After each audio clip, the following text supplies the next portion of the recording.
Marcos capítulo 10, do verso 1 ao verso 12. Levantando-se Jesus, foi dali para o território da Judéia, além do Jordão. E outra vez as multidões se reuniram junto a ele, e de novo ele as ensinava, segundo o seu costume. E aproximando-se alguns dos fariseus, o experimentaram, perguntando-lhe: é lícito ao marido repudiar sua mulher? Ele lhes respondeu: que vos ordenou Moisés? Tornaram eles: Moisés permitiu lavrar a carta de divórcio e repudiar. Mas Jesus lhes disse: por causa da dureza do vosso coração, ele vos deixou escrito esse mandamento. Porém, desde o princípio da criação, Deus os fez homem e mulher. Por isso deixará o homem a seu pai e mãe, e unir-se-á a sua mulher, e com sua mulher serão os dois uma só carne. De modo que já não são dois, mas uma só carne. Portanto, o que Deus ajuntou, não separe o homem. Em casa, voltaram os discípulos a interrogá-lo sobre este assunto. E ele lhes disse: quem repudiar sua mulher e casar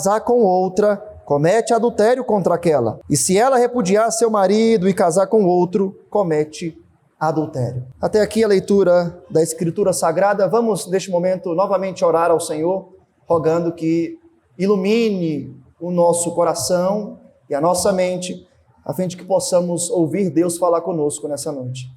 Oremos. Querido Deus, nós estamos agora diante da Tua Santa Palavra. Nós rogamos ao Senhor que nesse momento fale ao nosso coração. Ó Deus, eu de fato, nas minhas próprias palavras, reflexões, não tenho em mim nada a oferecer à Tua igreja, sou apenas um servo do Senhor. Mas aprove ao Senhor me chamar e me vocacionar, para que além de servo eu seja nas Tuas mãos um instrumento do Senhor, para que eu seja o mensageiro da Tua palavra. E nós oramos então para que nessa noite o Senhor, através dessa exposição, fale poderosamente aos nossos corações. Que o Teu Espírito nos ilumine, a fim de que possamos entender as verdades reveladas nesse texto. É o que nós oramos em nome de Jesus. Amém. Linda Lou Wolf, uma mulher natural de Henderson, em Indiana, entrou para o Guinness Book, o conhecido livro dos recordes, por ter o maior número de casamentos registrados na história. Aquela mulher casou um total de 23 vezes. Ela obteve 23 casamentos, iniciando sua jornada matrimonial aos 16 anos com um homem chamado George Scott, que foi também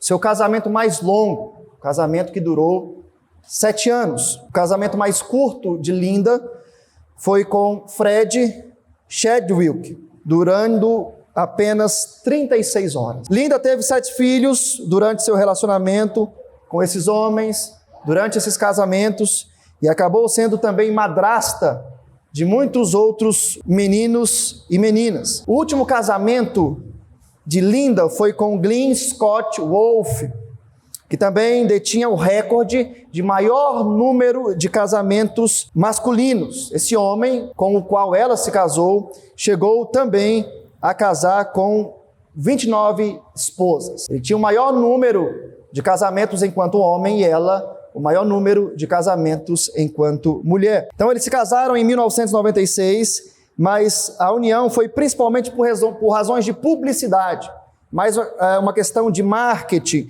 visando manter os seus respectivos recordes. Scott faleceu aos 88 anos, antes de completarem um ano de casados. Sobre a sua juventude, Linda dizia que todos os garotos do seu bairro queriam casar com ela. Todos os meninos da sua região queriam tê-la como esposa. Certamente ela não se casou com todos os meninos do seu bairro. Certamente ela não contraiu casamento com todos os garotos da sua região.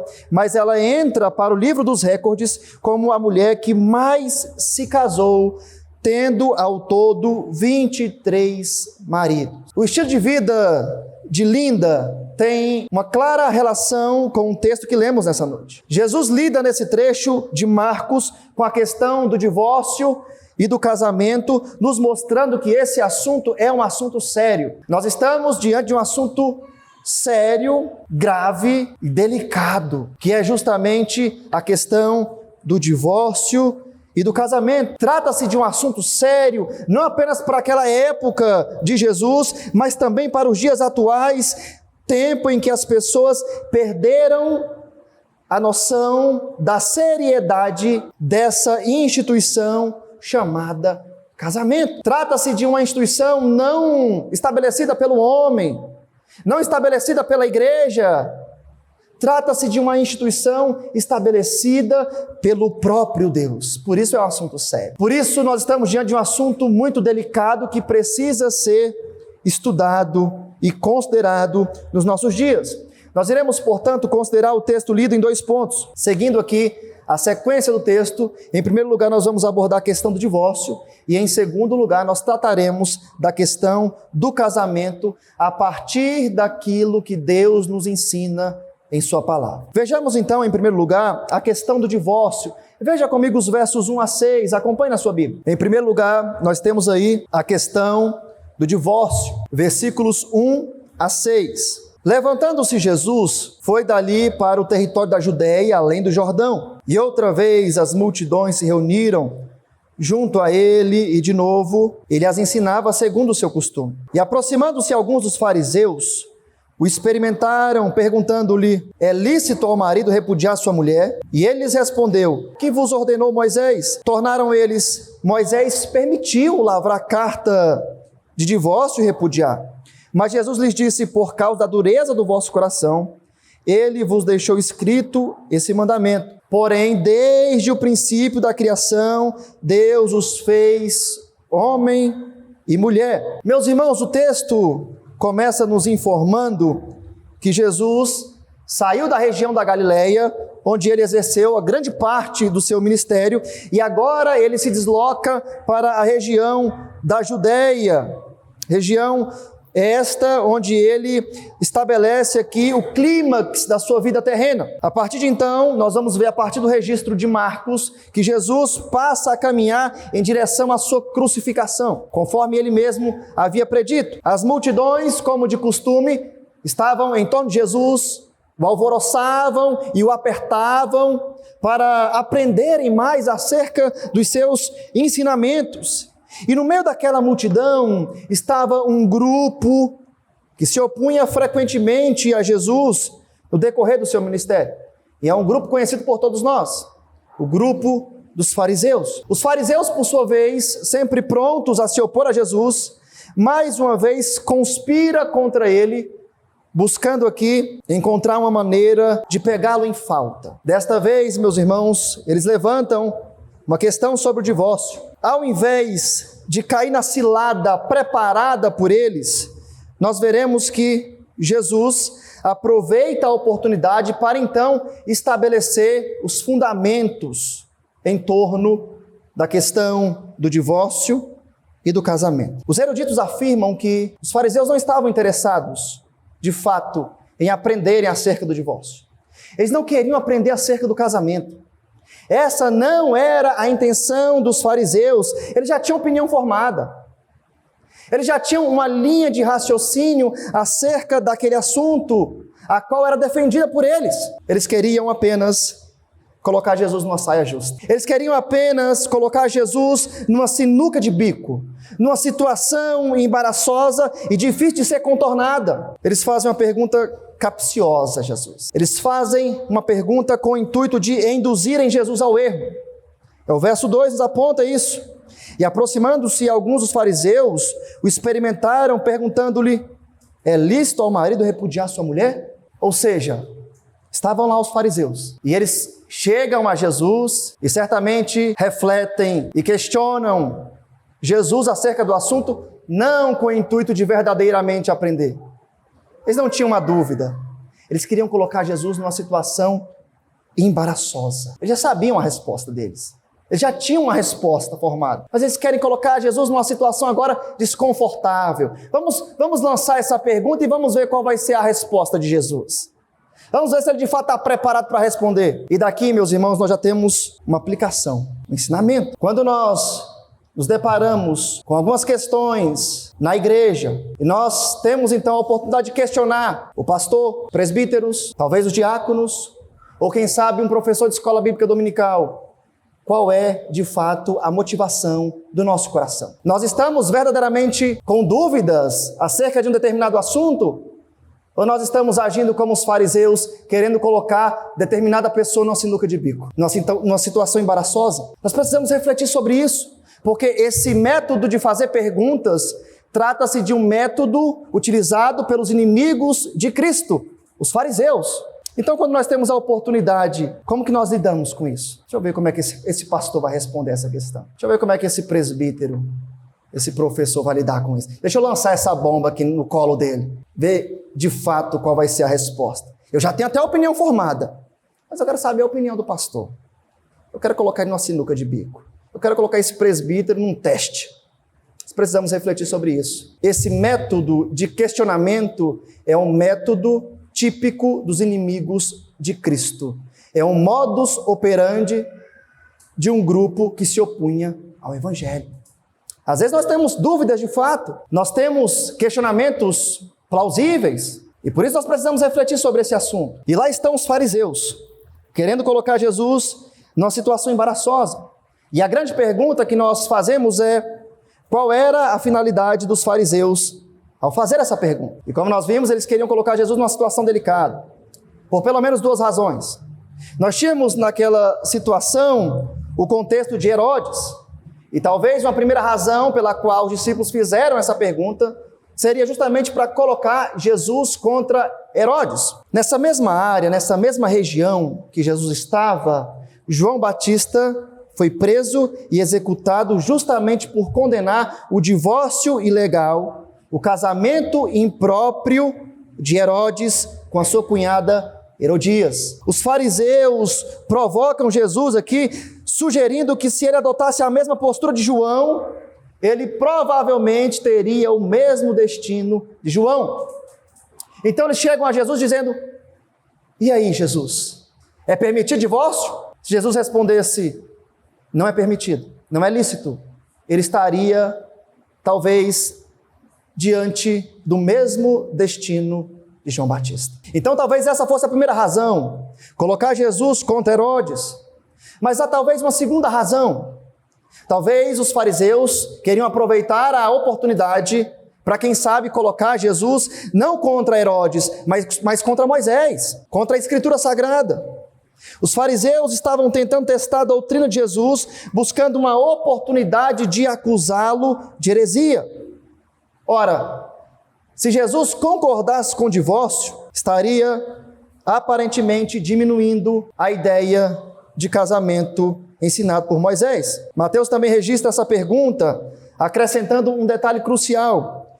No evangelho correlato do texto aqui de Mateus, correlato de Marcos, na verdade, escrito por Mateus, Mateus diz: é permitido a um homem se divorciar da sua esposa por qualquer motivo? Moisés havia ensinado que se um homem descobrisse alguma indecência em sua esposa, ele poderia escrever uma carta de divórcio e se despedir da mesma. Como nós vimos em Deuteronômio capítulo 24, verso 1. Vamos voltar rapidamente lá para Deuteronômio 24, verso 1, para relermos o que a Escritura nos diz. Abra sua Bíblia em Deuteronômio capítulo 24, verso 1. Se um homem tomar uma mulher e se casar com ela, e se ela não for agradável aos seus olhos, por ter achado coisa indecente nela, e se ele lhe lavrar um termo de divórcio e lhe o der na mão e a despedir de casa.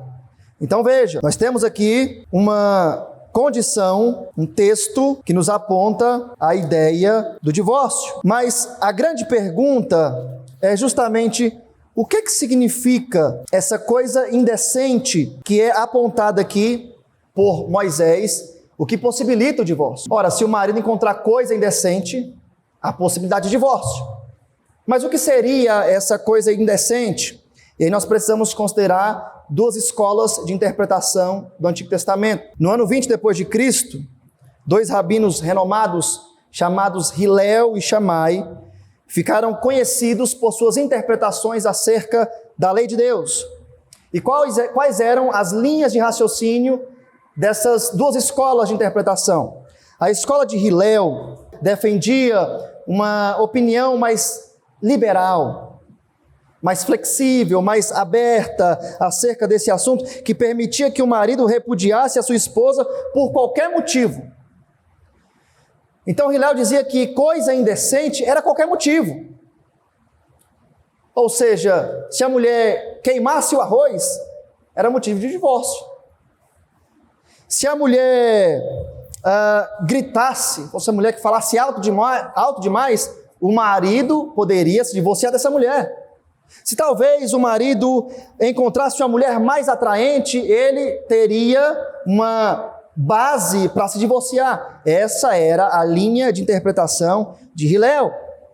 Por outro lado, nós temos a linha de interpretação da escola de Shammai, que por sua vez liderava uma interpretação mais conservadora, defendendo que o divórcio era justificado se o marido encontrasse algo de fato indecente na esposa. Se ele encontrasse algo indecente, ele poderia se divorciar dela. E esse termo hebraico para coisa indecente era entendido por Shammai e seus seguidores como falta de castidade ou adultério. Ou seja, nós tínhamos aqui duas linhas de interpretação. A linha de Hillel, que defendia que o marido pode se divorciar da esposa por qualquer motivo, e a linha de Shammai, que dizia o marido só pode se divorciar da sua mulher por adultério, por uma questão de imoralidade sexual. Jesus, então, sabendo, conhecendo o coração dos fariseus, ao respondê-los, é curioso que Jesus não está preocupado com a tradição. Jesus não está preocupado com os formadores de opinião acerca do assunto.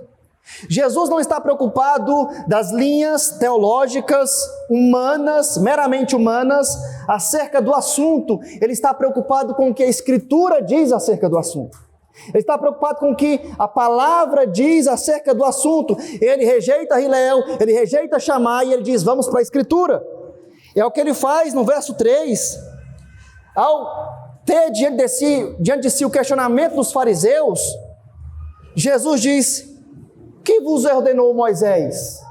Ou seja, o que Moisés disse sobre o assunto? Eu não quero saber a opinião de Hillel, eu não quero saber a opinião de Shammai, eu não estou preocupado com as tradições rabínicas, com as interpretações rabínicas sobre o assunto, eu quero saber o que a palavra diz, o que Moisés disse sobre o assunto. E a resposta que Jesus mostra é que Deus instituiu o casamento e não o divórcio. Jesus responde o questionamento dos fariseus dizendo que o padrão de Deus é o casamento e não o divórcio. Afinal de contas, o profeta Malaquias, no capítulo 2, verso 16, vai dizer que Deus odeia o divórcio. O divórcio é abominável diante dos olhos de Deus.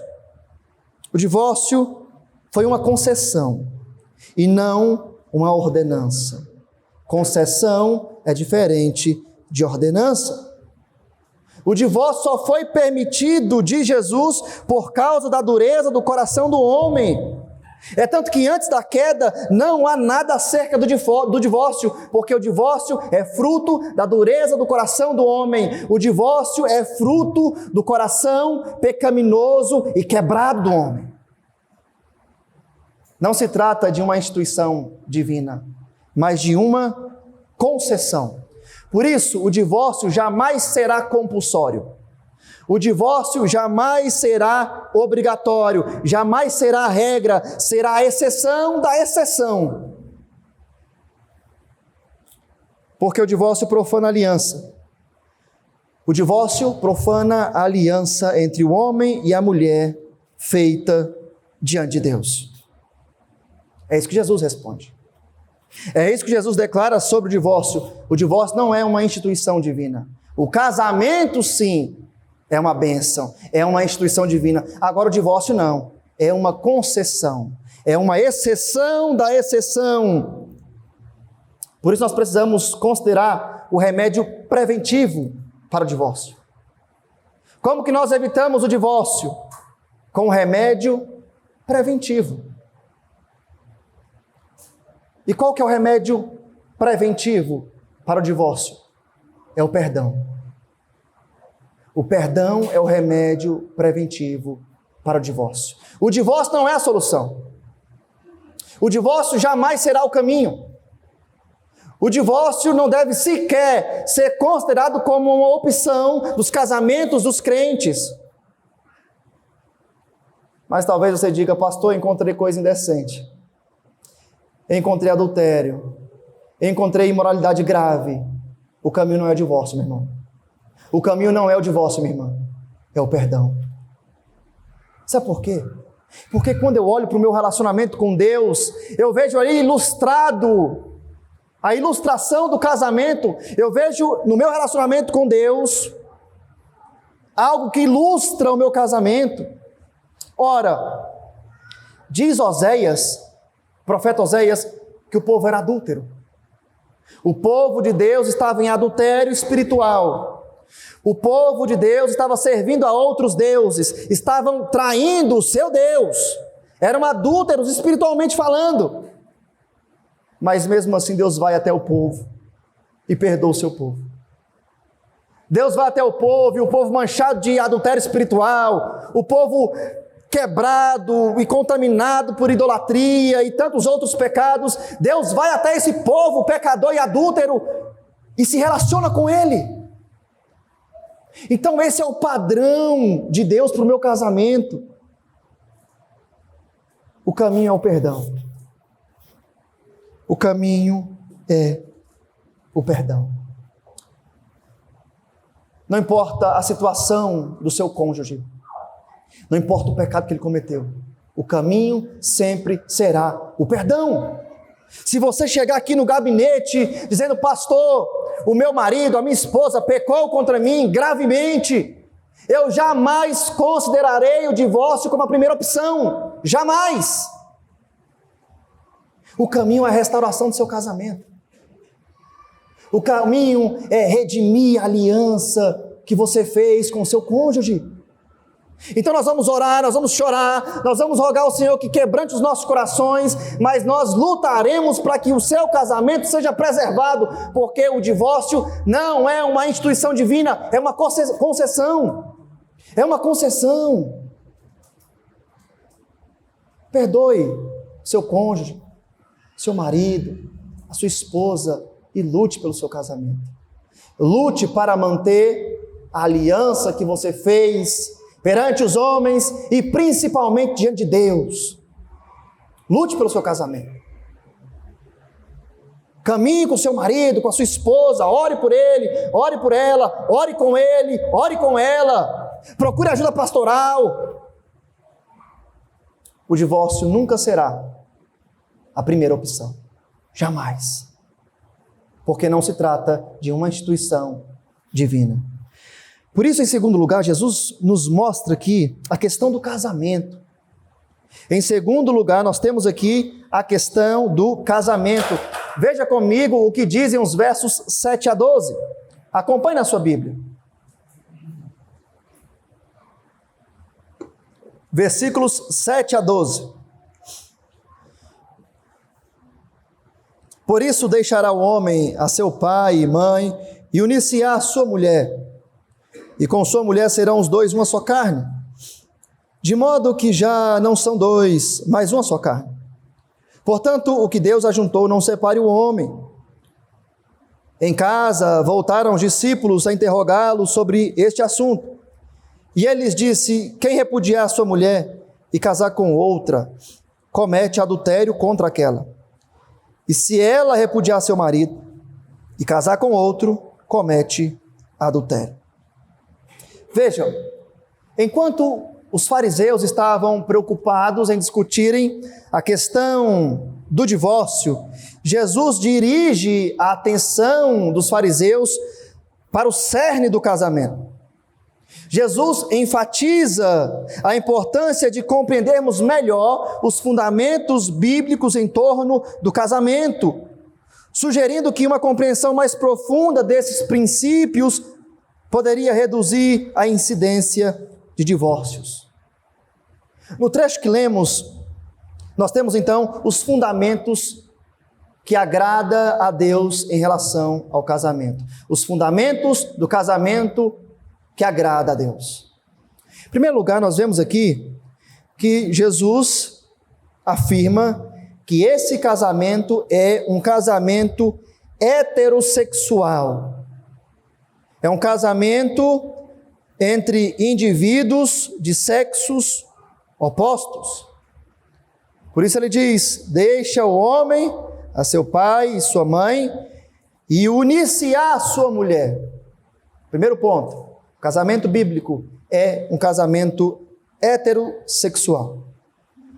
Nós somos levados aqui à criação, quando Deus cria homem e mulher, e estabelece ali o princípio da complementariedade.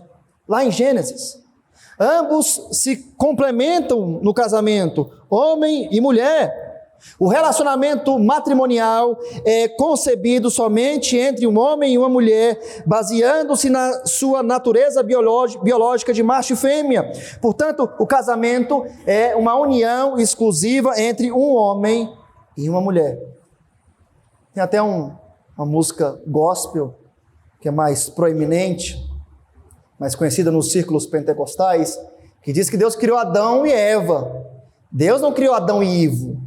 Deus criou Adão e Eva. Ou seja, é um casamento heterossexual. O que foge disso vai contra a Escritura. Não importa se o juiz assinou o papel. Não importa se o advogado conseguiu na justiça. Não importa. Se é uma união entre dois homens e duas mulheres, trata-se de uma união abominável diante de Deus. Deus não aprova o casamento homossexual. O homossexualismo é um pecado grave diante de Deus. É um pecado que mancha o padrão original criado por Deus, estabelecido na criação. Então não importa se a autoridade concedeu. Importa mais obedecer a Deus do que aos homens. O casamento é heterossexual. Em segundo lugar, nós vemos que o casamento é monogâmico, ou seja, o casamento é entre um homem e uma mulher, um apenas um homem, apenas uma mulher. Os casamentos poligâmicos presentes no Antigo Testamento foram apenas tolerados por Deus e não constituem o padrão bíblico para o casamento. Além disso, são casamentos que são marcados por terríveis consequências, gravíssimas. Quando nós olhamos alguns personagens do Antigo Testamento que tomam mais de uma mulher para si, nós vemos graves consequências em torno daquelas famílias. Qual que é o padrão? O padrão é o padrão monogâmico, conforme vemos na criação. Um homem e uma mulher. O que passar disso é abominável diante do Senhor. Em terceiro lugar, o casamento é monossomático. O prefixo mono traz a ideia de um, soma, corpo. Portanto, quando nós falamos que o casamento é monossomático, nós estamos afirmando que no casamento, ambos, homem e mulher, se tornam uma só carne através da conjunção carnal. Por isso o sexo é indispensável ao casamento. De tal forma que a Escritura nos diz que o corpo do cônjuge não pertence a si mesmo. O corpo do marido não pertence a ele mesmo, mas à esposa. O corpo da esposa não pertence a ela mesma, mas ao marido. Portanto, o relacionamento sexual é fundamental para a saúde de um casamento. De tal forma que o sexo antes do casamento é pecado, fornicação. O sexo fora do casamento é pecado, adultério. O sexo no casamento é uma ordem. Deve haver relação sexual no casamento para a preservação desse casamento, para a saúde desse casamento. Só pode se separar com mútuo consentimento e para orar. Por isso, nós precisamos entender que o casamento é monossomático. Os dois se tornam uma só carne. O relacionamento sexual, portanto, é fundamental para a boa manutenção do casamento. Jesus diz ainda que o casamento é permanente. Verso 9, portanto, o que Deus ajuntou, não separe o homem. Meus irmãos, como nós vimos, o divórcio não é algo instituído por Deus. É apenas uma concessão. Por quê? Porque até que a morte nos separe uns dos outros, um do outro. O casamento é até que a morte separe. O que Deus ajuntou, não separe um homem. O divórcio é muito dolorido. O divórcio é uma experiência traumática. É uma experiência que deixa marcas gravíssimas nos filhos. É uma experiência que causa transtorno na igreja. É uma experiência que deixa sequelas na sociedade. O casamento deve ser preservado, porque o casamento é permanente. Nenhum homem recebeu da parte de Deus a ordenação para desfazer o que Deus fez. Quando um homem e uma mulher se unem através do casamento, Deus sela essa união. Deus homologa essa união. Deus carimba essa união. Portanto, não importa as circunstâncias nas quais você se casou. Pastor, estou casado, e agora? Permaneça. Deus homologa o casamento quando ele é feito. Eu não posso me utilizar de artifícios para querer me separar do meu cônjuge. Não, pastor, mas eu casei no tempo da ignorância. O casamento é uma instituição divina. Não temos justificativas para apresentar diante de Deus para o divórcio. Não, pastor, mas eu não era crente, eu não conhecia a Bíblia. Não foi Deus que uniu, não, pastor. Posso me separar? Não. O casamento é sempre homologado por Deus. Quando ele é estabelecido nesses termos, ele é aprovado diante de Deus. Ele é selado por Deus. Então eu não posso apresentar justificativas rasas para acabar com o meu casamento, para me divorciar, para me separar do meu cônjuge. Eu não tenho essa autonomia. O que Deus uniu, não separe o homem. Deus odeia o divórcio.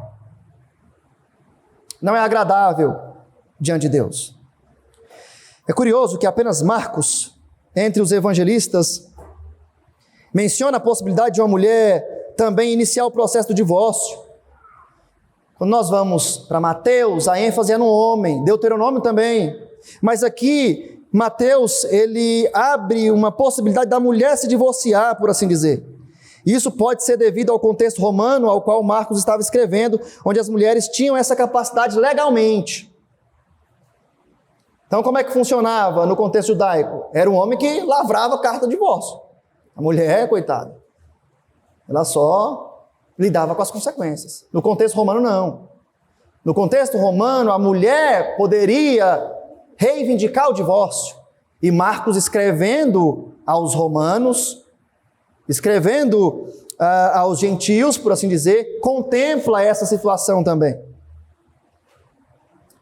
Mas, meus irmãos, o que nós vemos em toda essa situação é que Deus, ele preza pelo casamento.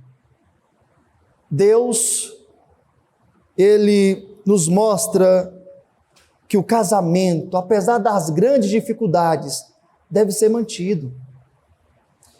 Eu sei que você casou talvez com uma pessoa difícil, você também é difícil. Eu sei que você casou com um pecador, uma pecadora, você também é pecador. Isso é casamento. 2 pecadores sob o mesmo teto. 2 pecadores vivendo juntos, numa mesma casa, num mesmo lar. Mas, meus irmãos, não há famílias fortes sem casamentos bem fundamentados. Da mesma forma, igrejas saudáveis dependem de famílias saudáveis. Famílias fortes constituirão igrejas fortes.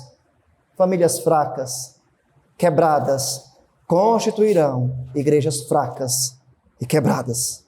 Uma sociedade bem estruturada também não pode existir quando as famílias que a compõem estão se desintegrando, se desmanchando.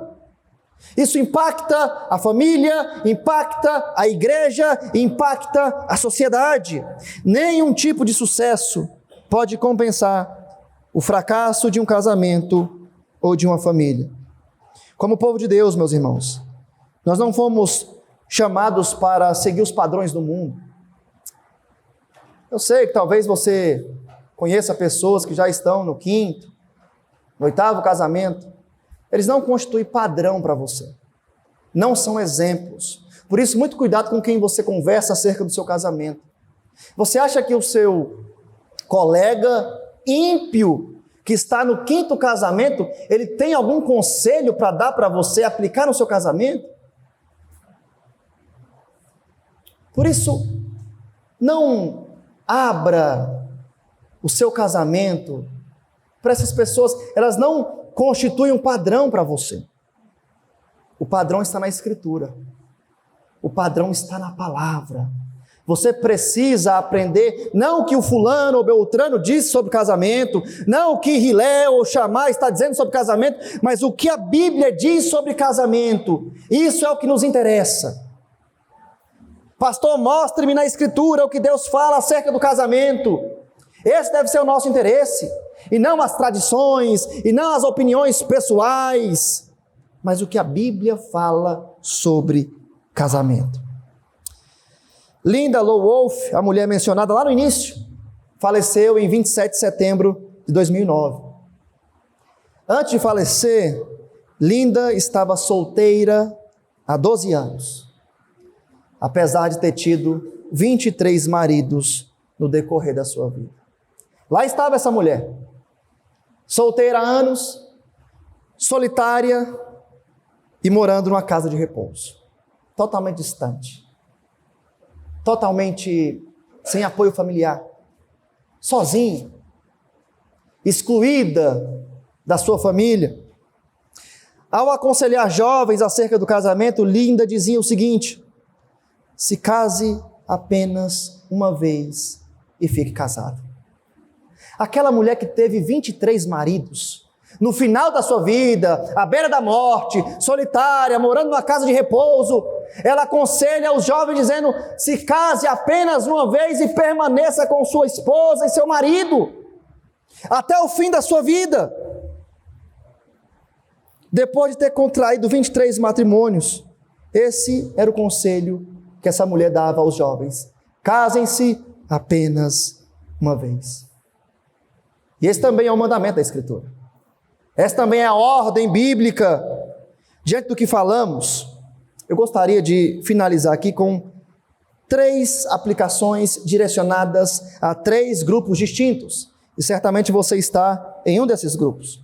Primeiro eu quero me dirigir aos solteiros. Se você é solteiro e pretende casar, talvez você não tenha o dom do celibato.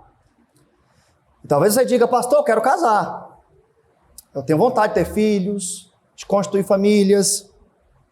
Meu conselho a você é: pense muito bem antes de tomar essa decisão. A decisão do casamento relacionada à pessoa com quem você vai se casar é a segunda maior decisão da sua vida. Segunda maior. A primeira foi sua decisão de seguir a Cristo, que aconteceu por intermédio do Espírito. O Espírito operou no seu coração e, mediante a regeneração, você foi até Jesus.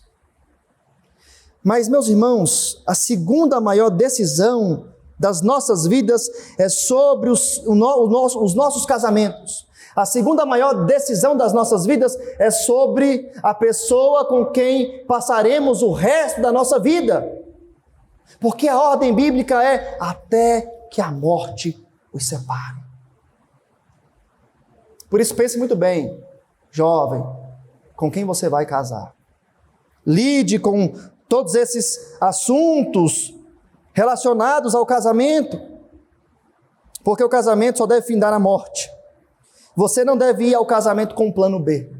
Ah, pastor, eu vou me casar com fulana, ou beltrana, ou fulano, ou beltrano, e se der errado, eu já tenho aqui uma alternativa.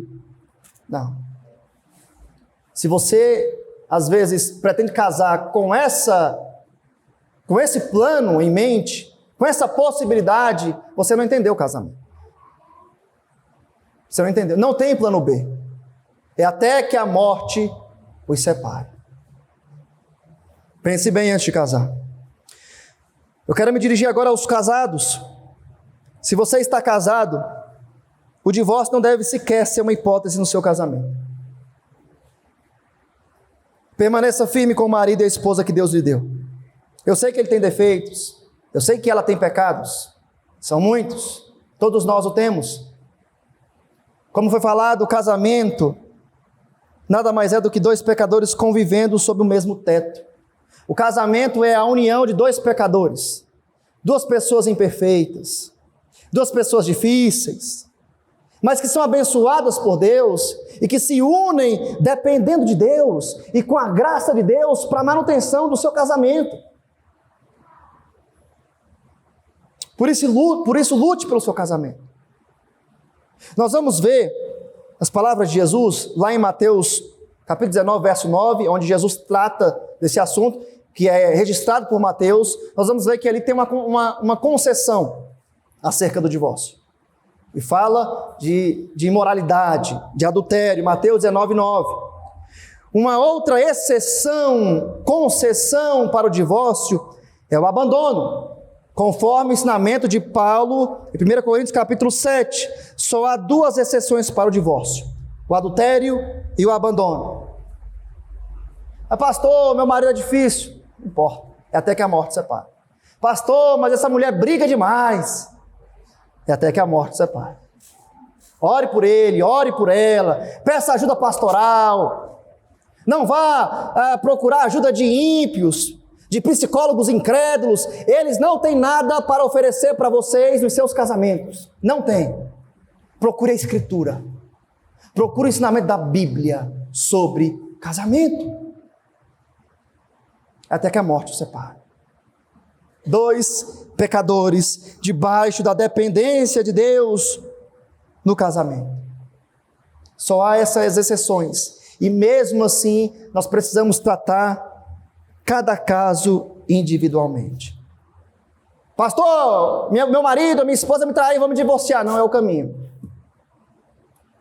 Pastor, meu marido, minha esposa aprontou isso aqui é abandono. Não é o caminho. O caminho é o perdão.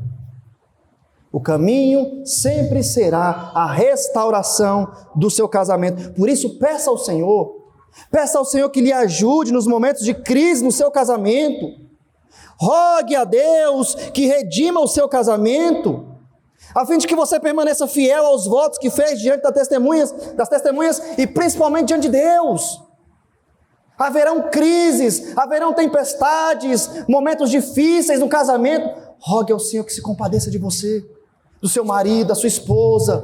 Ore por ele, ore por ela, para que Deus transforme o seu coração.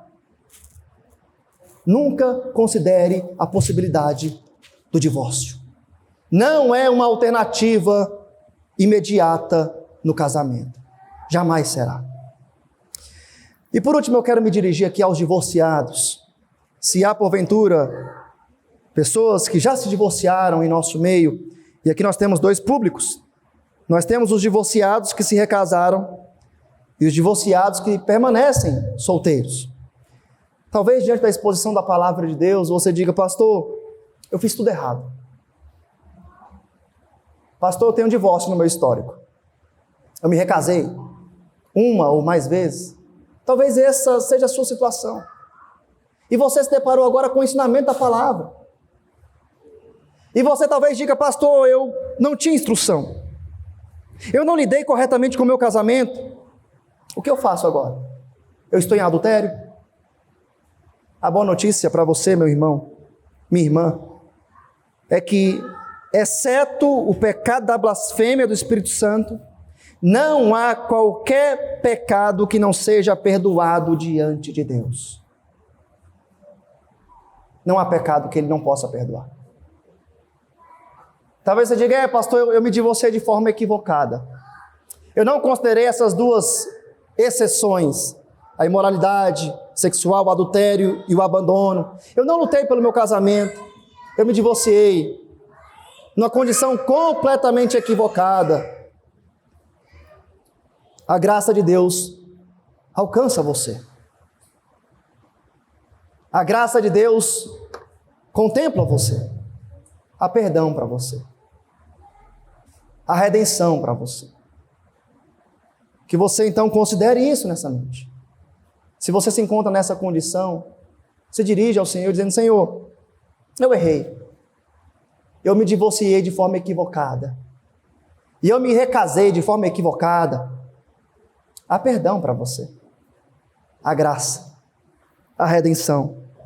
Se um pecador arrependido e quebrantado está diante de Deus, com o coração contrito, Deus está disposto a perdoá-lo.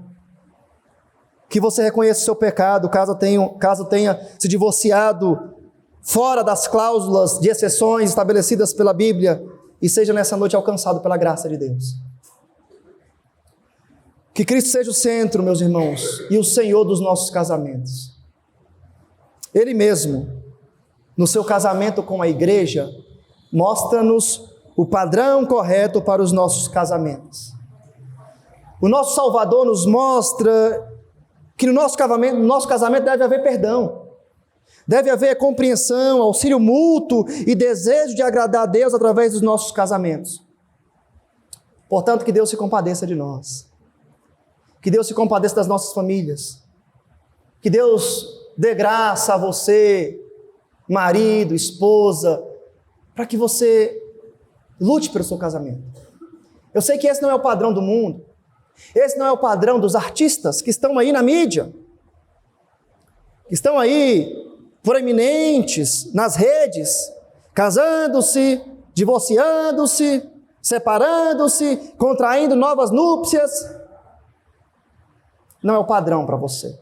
Não são referências para nós no nosso casamento. O padrão é a Bíblia. Não importa o que a atriz global falou sobre o assunto, não importa o que o jogador de futebol ímpio falou sobre o assunto, não importa o que o famoso disse sobre o assunto, eu estou com Jesus. O que é que diz a Escritura? O que é que a Bíblia diz sobre casamento? Que Deus nos ajude, a fim de que os nossos casamentos glorifiquem a Ele. Oremos. Querido Deus, obrigado pela Tua palavra, Senhor. Obrigado porque mesmo diante de textos tão sérios, tão delicados e necessários como esse, o Senhor fala ao nosso coração. Ó Deus, nós rogamos que se compadeça de nós, se compadeça dos cônjuges, se compadeça dos maridos e das esposas dessa igreja, dos casamentos e das famílias dessa igreja. Talvez haja entre nós maridos ou esposas contemplando a possibilidade do divórcio. Ó Deus, visita esse marido, essa esposa. Concede graça a esse casamento. Restaura, fortalece, renova essa aliança conjugal. Que possamos nos voltar para a Tua palavra e ver nela o que ela fala sobre o casamento. E ela nos diz que o casamento é uma instituição do Senhor. E o divórcio, apenas uma concessão. Apenas a exceção da exceção por causa da dureza do nosso coração. Ensina-nos a perdoar os nossos cônjuges. Quando nos depararmos com o pecado. Quando nos depararmos com situações difíceis. Ensina-nos a preservar o nosso casamento. Auxilia-nos com Tua graça. Fortalece os nossos lares. É o que nós oramos em nome de Jesus. Amém.